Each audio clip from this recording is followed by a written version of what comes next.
Welcome to the Golden State Media Concepts, America's Still Beautiful podcast, a weekly news podcast covering all the top positive and uplifting news stories. Are you tired of the same old news? Are you sick of the seemingly endless political spin and negativity? We cover stories that will inspire, uplift, and remind you of the good in the world. Tune into the Golden State Media Concepts, America's Still Beautiful podcast to get all the great and positive news stories of today.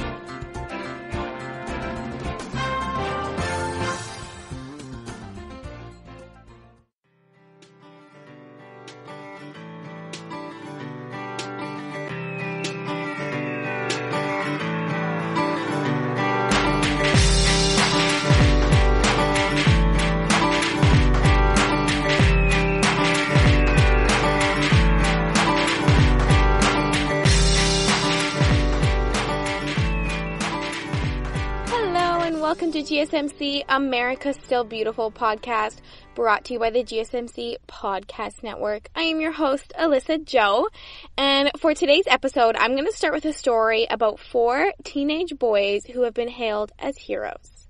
So these 4 boys were surfing some waves at Trinidad State Beach in California for several hours when they decided to take a break.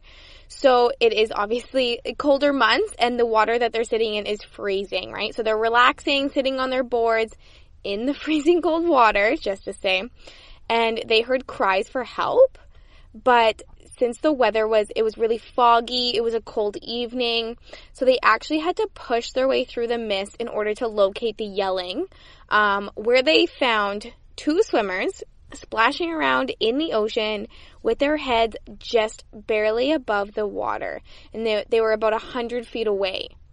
So out of the 4 the teenage boys that heard the yelling, 2 of them had been in junior lifeguard training. And they knew that the 2 victims obviously didn't have too long until hypothermia would affect them badly enough where they would not be able to swim on their own at all. So these 4 boys were very quick to think and jump to action. They acted right in the exact way that they should have. One of them headed back to shore to call 911 when the other 3 paddled over and helped the swimmers that were struggling. So the 2 swimmers that were struggling were 2 young boys that were 15 and 20 years old. They were brothers. And they were not wearing the appropriate swimwear for the chilly waters that chilly day. I guess they were just playing around in the surf and got carried away by the strong current. So their family was actually on the beach, but the beach was so foggy that their family was not able to see them through the mist. So these boys were really struggling to get on the surfboards. The 3 young teens that helped them up were struggling for quite a long time to get them up. I guess, of course, when you feel like you're drowning, you're freaking out. So these boys had to calm them down, try to get them as unscared as they possibly could. And I guess it was extremely difficult because particularly one of the boys reportedly weighed around 250 pounds. And can you imagine being a young teen boy trying to lift that onto a surfboard? You know, that's a lot of weight to lift up onto a surfboard, especially when you're panicking. But they did do it. They were able to get them to the shore. And then being out in those waters without a wetsuit is like taking an ice bath. So, of course, these 2 boys that were struggling were absolutely freezing. The paramedics did come and look at them, of course, and help them out. But if it wasn't for these 4 boys that were just catching some waves on the beach, these 2 might have passed away. They might not have made it. So yes, these 14 boys are being hailed as heroes for being quick on their feet and knowing exactly what to do. So yeah, I just thought that was a cool little story about 14 boys who really were quick to jump and did the right thing and probably saved these 2 brothers' lives. Since we are on the train of talking about 4 kids at a time doing an amazing things, well, my next story is going to kill any negative thoughts that you might have about Generation Z. I find that a lot of people look at Generation Z and the kids that they're obsessed with their cell phones and social media. They just tend to have a bad rep. But these next 4 kids that I'm going to talk about, they're going to bring a whole new light and kill that stereotype. So all 4 of these next few people I'm going to talk about are featured on CNN Young Wonders, which is a Heroes special, and they're recognized during CNN Heroes and All-Star Tribute. So those are 2 pretty big recognizations. So let's start with Grace Callwood. So Grace was diagnosed with non-Hodgkin's lymphoma. I'm probably saying that wrong. But it's a type of blood cancer and she was diagnosed with this at the age of 7. So she spent the next 3 years of her life undergoing treatment. She was very sick. But this young girl stayed very positive and happy throughout her entire journey. Despite losing a lot of her childhood to illness and recovery, she was always happy and positive and trying to look on the brighter side of things. She tried to create happy memories and make the most out of the situation that she had.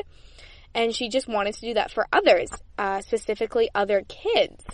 So in 2012, she started the We Can't Serve movement, which is a nonprofit that brings happiness and fun to children in hospitals, homeless shelters, and foster care in and around Maryland, actually. So she runs the organization with the help of her board advisors, who you will not believe. Her board advisors are all between ages 10 and 17 years old. Grace is now 15. So this group started out by simply providing baskets of toys, treats, other fun items to hospitalized children. But since then, it has completely expanded. There's a lot more going on. They actually have created a summer camp now for homeless children and a boutique that provides a fun shopping experience for teen girls in foster care, which I think is 2 pretty cool, unique things to help out. This young girls organization has helped over 20,000 children. At 15 years old, and she's helped 20,000 children all on her own with, of course, her young board advisors. I think it's pretty cool that a bunch of young kids came together and have been making such a big difference. So now the next one I'm going to talk about is Jemima Browning.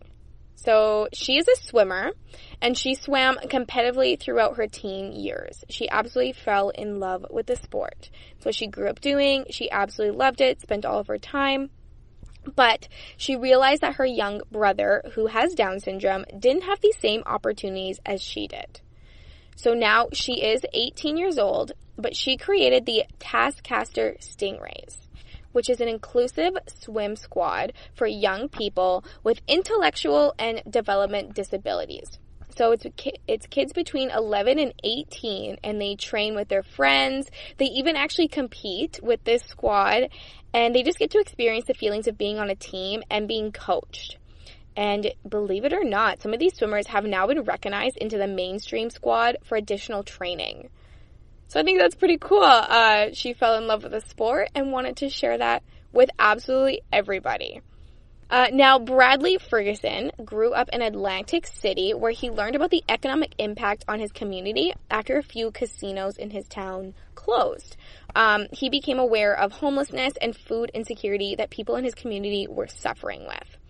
So all the way back in 2014, Bradley wanted to help local veterans. That was his goal. So that's when he took his action plan and talked with his 7th grade teacher at the time. Her name is Mary Ann Devine, who created a service project to help nearby American Legion post in New Jersey, but that needed repair. So that is when Post Crashers was born. So Bradley and dozens of his friends, they're all students, volunteer to work there.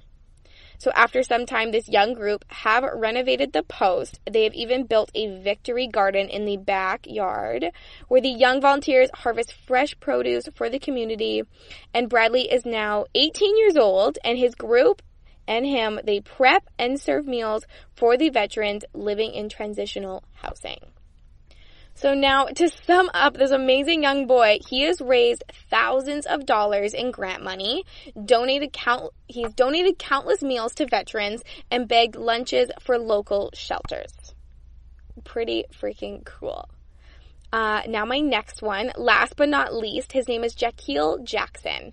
This young boy started giving back to his community at a very, very young age. When he was just 5 years old, he was distributing food to the homeless in Chicago with his aunt and cousins.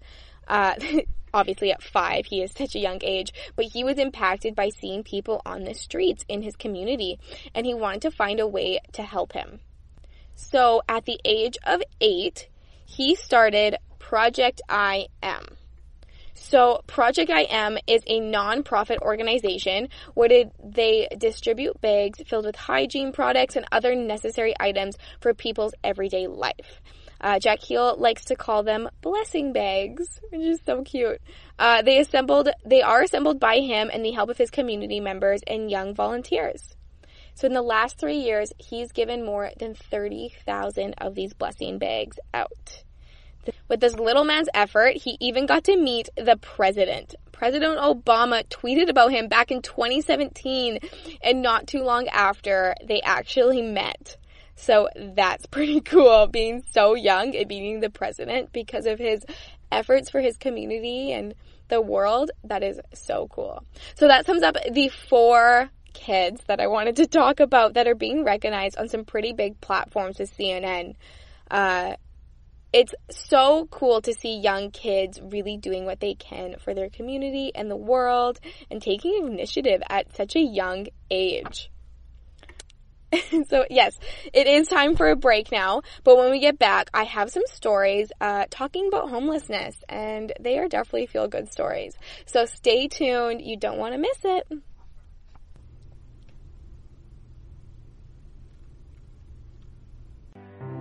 The GSMC Life and Happiness podcast takes you on a journey of exploration. We'll discuss tried and true methods alongside the latest trends of how to best live your life to its fullest and happiest. From psychology to meditation, science to self-help books, the GSMC Life and Happiness podcast will help you to discover what makes you happy and how you can live life being the best you possible. Download the GSMC Life and Happiness podcast on iTunes, Stitcher, SoundCloud, Google Play, or anywhere you find podcasts. Just type GSMC in the search bar.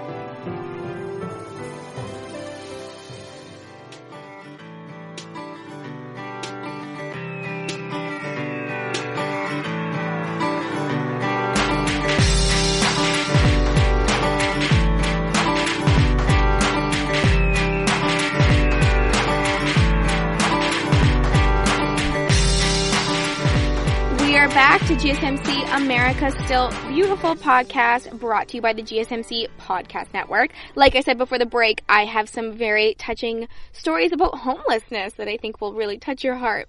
So my first one is actually about a 77-year-old couple who were homeless. This Louisiana couple were homeless for months. At 77 years old. And now they want to thank social media and the kindness of people in their community for helping them out. So let me give you a little bit of a backstory. Sally Molina posted a video online of her car heading to a Burger King in Kenner, which is in New Orleans, or near New Orleans. But she was not going for food. She wanted to see with her own eyes if what she heard was true. And it did. It turned out to be true that 2 77-year-olds were homeless on the street. The gentleman was even on a walker. So they had no shelter, barely any clothes, struggling to live in a city that they just truly loved. I guess that they did look for apartments, but they just couldn't afford any in this time. So 6 months they were sleeping on the cement and hungry. At 77 years old, it just blows my mind. After months of praying, neighbors, which the couple likes to call a group of angels, came through to help them, and Sally being one of them. So the group all live near Kenner, and they use social media to talk about what's going on in the community and leave it to the power of social media, because all it took was a Facebook post for some people in the community to come together and help this couple out. Immediately, people jumped on it, saying, what do we need? Do we need a hotel room, clothes, food? What is it? Let's all jump in this together and help this couple out. So it ended up being the city ended up providing the couple with temporary housing. Others donated food and clothing, shoes, whatever they needed, other hygiene, personal products that they need. The house that was provided to them by the city, they only have for about a month, so they are still searching for something that is affordable in the area. Sally said to find affordable housing on an income that's limited, that's on disability, that's wheelchair accessible or handicap accessible is very, very difficult. But this couple have faith that their forever home will come just in time. But until then, they're just so grateful for their new Kenner family. Everyone made the couple feel very happy, and they felt a sense of family with this community. I just think that is so sweet for everyone. You know, it truly is the power of social media. One simple Facebook post or whatever it is, Instagram post, can really get people into action. It's crazy how we can do that at the tip of our fingers just by typing something on our phone or on our computer, and all of a sudden a community comes together to help people in need. I do have another story that touches on homelessness, but it is a very sweet story for you. So maybe you have heard of Nomad Donuts in the North Park, San Diego. Owners Brad Kyler and his surfing buddy Cameron Corley own this donut shop. They opened it about 5 years ago, and nearly 1,000 people have written reviews about the shop on Yelp. Most of the comments have been very positive, but of course there is always a little bit of negative comments on things, and there was one negative comment that was 1 star, and it triggered Brad to have a big-hearted response about 5 days later after the comment was posted. The review has now been removed, but basically it came down on Nomad, the donut shop, for allowing a homeless man to set up camp along the shop's wall on the west side for the past year, which, quote the review, it says, really makes me feel great about spending $5 on a jelly donut. I don't have the rest of the review because it was deleted, but Brad thought about that comment for a few days before responding. He really let it sink in and really took the time to think about it and how to respond properly. So on Yelp, you can either respond publicly or privately to the person that left a review, but Brad decided to do it publicly, and it's actually gotten a lot of attention. It has completely blown up on social media, of course, like everything these days. But the blow up on social media has really made a difference. So he wanted his customers and his employees to know that his homeless customers, like the one that is camped outside, his name is Ray Taylor, he wanted them to know that his homeless customers deserve the same respect as everyone else in North Park.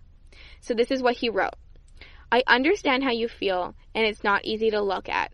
I know I probably lose some business, possibly yours as well, because of my choice not to chase him away. But I won't. He's not looking for handouts, and he tries not to bother anyone. If you stop and talk to him, maybe you'll come to like him too. People began to share his response, and it blew up on social media, like I said, of course, and the story has completely gone viral. Brad has actually been contacted by friends and strangers from Canada, the Philippines, Ireland, Netherlands, South Africa, and dozens of new customers that visited the shop in show of support, and so a lot of them asked how they could help.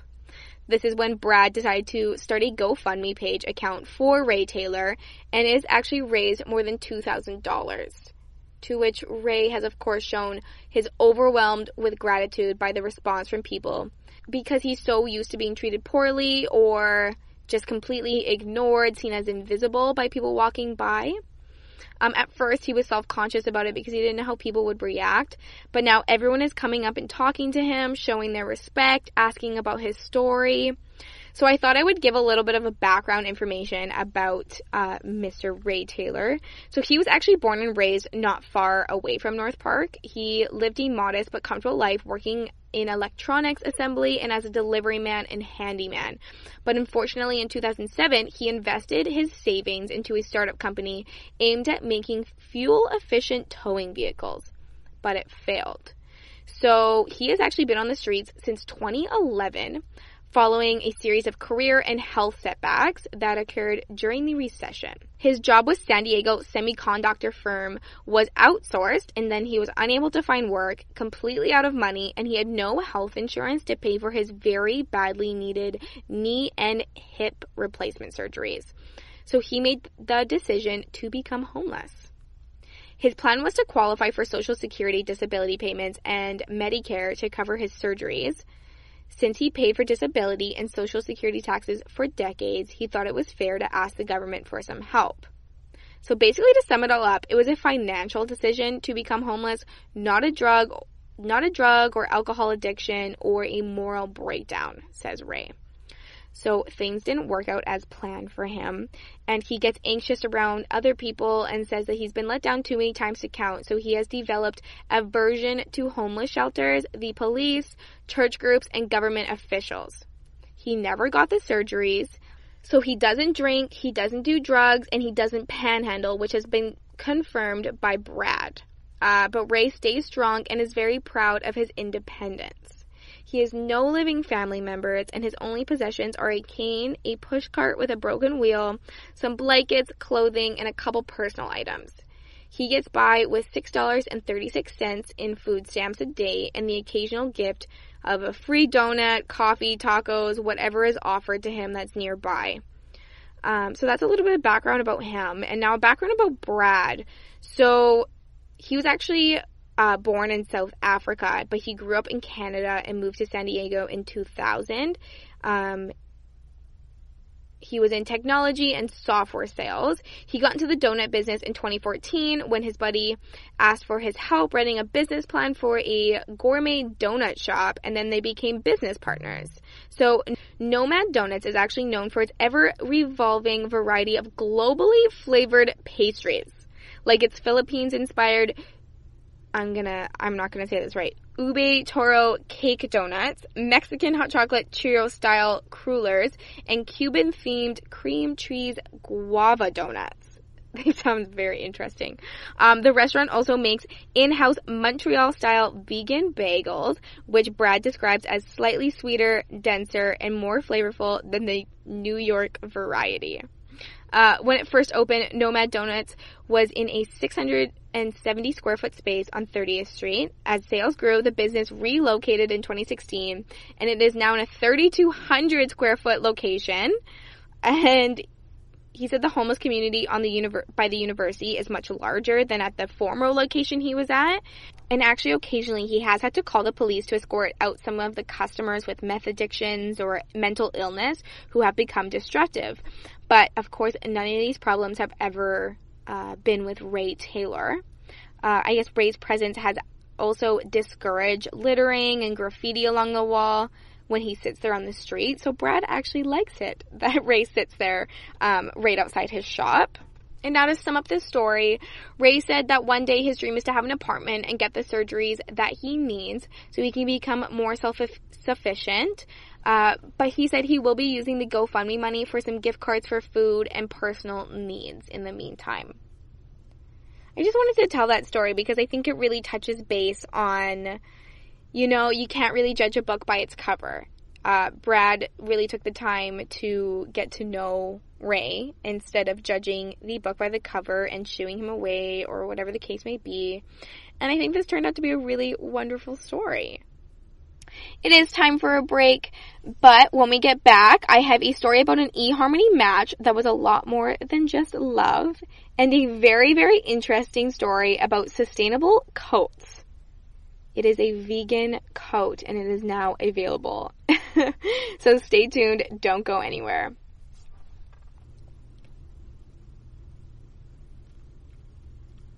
Tired of searching the vast jungle of podcasts? Now listen close and hear this out.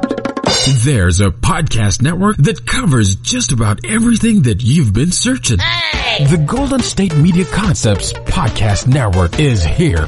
Nothing less than a podcast bliss with endless hours of podcast coverage. From news, sports, music, fashion, cooking, entertainment, fantasy, football, and so much more. So stop lurking around and go straight out to the Golden State Media Concepts Podcast Network. Guaranteed to fill that podcast itch. Whatever it may be. Visit us at www.gsmcpodcast.com. Follow us on Facebook and Twitter, and download us on iTunes, SoundCloud, and Google Play.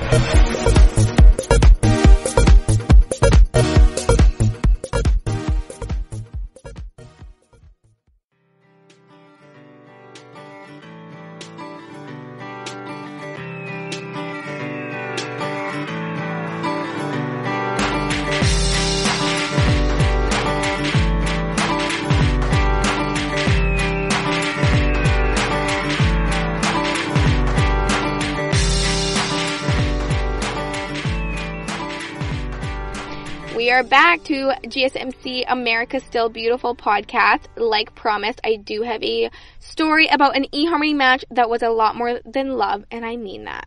So when two people took to EHarmony to find love, they had no idea what else they would truly find. When Lisa and Dan Summers met, they had no idea how compatible they truly were. So let me rewind a little bit and give a little bit of a backstory. So Dan, who is now in his 30s, found out while he was in his 20s that he had a kidney condition. So this is way before he met and fell in love with Lisa online. He said that he knew that there was going to be some trouble later on down the road with his condition and that something was going to have to be done eventually. Dan needed a transplant, but it was very unlikely that he could find a very good match. But EHarmony didn't just find him his true love. EHarmony also found him his match, which doctors said the odds are 1 in 100,000, which is pretty crazy. So near their home in Auburn, California, the transplant was successfully performed back in August. Lisa's kidney was accepted by Dan's body. So the couple are now getting back to their normal life with their son Jasper, but now they have a whole new appreciation for life. The family are now strong advocates for kidney donation and believe very strongly that the sacrifice can go a long way and change people's lives. There are a shortage of donors, and people can actually get 10 to 20, sometimes even 30 years with a live donor if the match is really good. So it can really change people's lives. I thought that story was pretty neat because you never know what you're going to find. You know, you found your true love and someone that completely saved your life. I say that is a pretty sweet double whammy.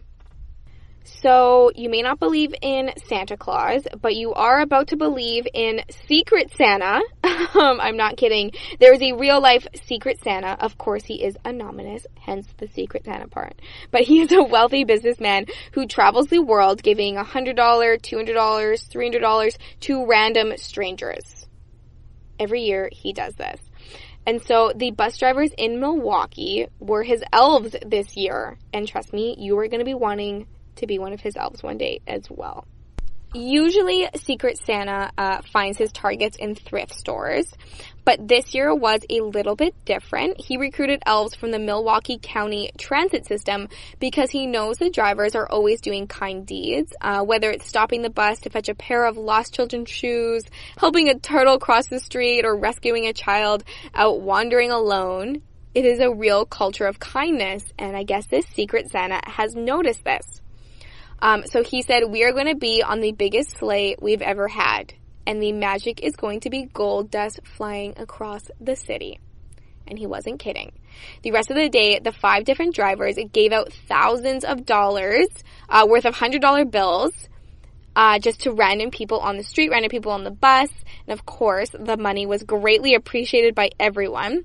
It's so much more than money, and all of these drivers and people that receive the money have said that. They've come forward and talked about it, and they just say that it's unconditional kindness. The driver said it really affected them as much as the passengers receiving a lot of the money. And the Secret Santa wanted to say, if you ever feel down, if you ever feel a little depressed and you want to solve your problem, go out and do something kind for somebody, because when you do that, you're uplifting yourself. I think that is so true. Doing something nice for somebody else makes you feel so good. So I can't wait to see what happens next year with this real life Secret Santa. I didn't even know that was a thing. It's pretty cool. So as promised, I have a story about how to get your hands on a vegan down sustainable jacket. Yes, you heard that right. You can now get your favorite cozy, warm, puffy winter jacket that's usually goose down, but now it is completely vegan. So these jackets are far more sustainable than the coats hanging in your average clothing store, and they are even fashionable. You might have heard of the company Pangea, which is a sustainable fashion company. This company has spent over 10 years developing this patent technology as a sustainable, cruelty-free alternative to goose down insulation. So this is completely crazy. Rather than being stuffed with plastic materials and animal-derived fillings, these flower down jackets are filled with wild flowers that have been sourced from restoration projects, helping to support butterfly species. How freaking cool is that? So this vegan coat is filled with fully biodegradable material. So it's actually insulated and waterproof, but still breathable.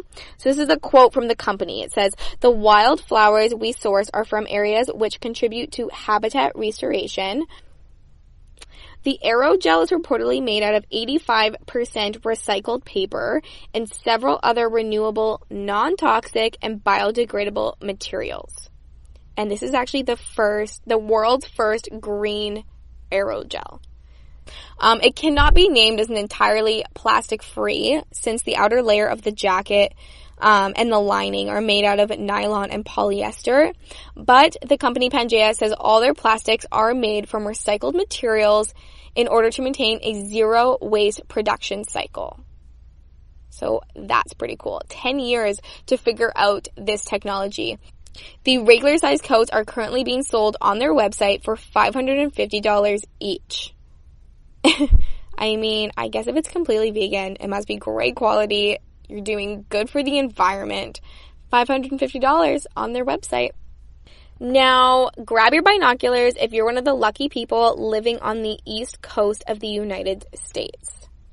So the last full moon of the decade is taking place this week. Today, to be exact. Well, if you're listening to this on December 12th. And it actually rises at 12:12. So that is 12:12 at 12:12. So December 12th, the 12th month, obviously, and it rises at 12:12. Isn't that freaky? I think that is so freaky. Stargazers all over the world will be able to catch a glimpse of the moonrise, but the full illumination will take place at a less superstitious time than 12:12. But if you're in the central U.S. time zone, you can still catch the moonrise at 11:12 on December 11th, which makes for a palindromic timestamp. This moon has been called the long night's moon or the cold moon because it occurs in the winter in December, usually proceeds to the start of the winter on the 21st.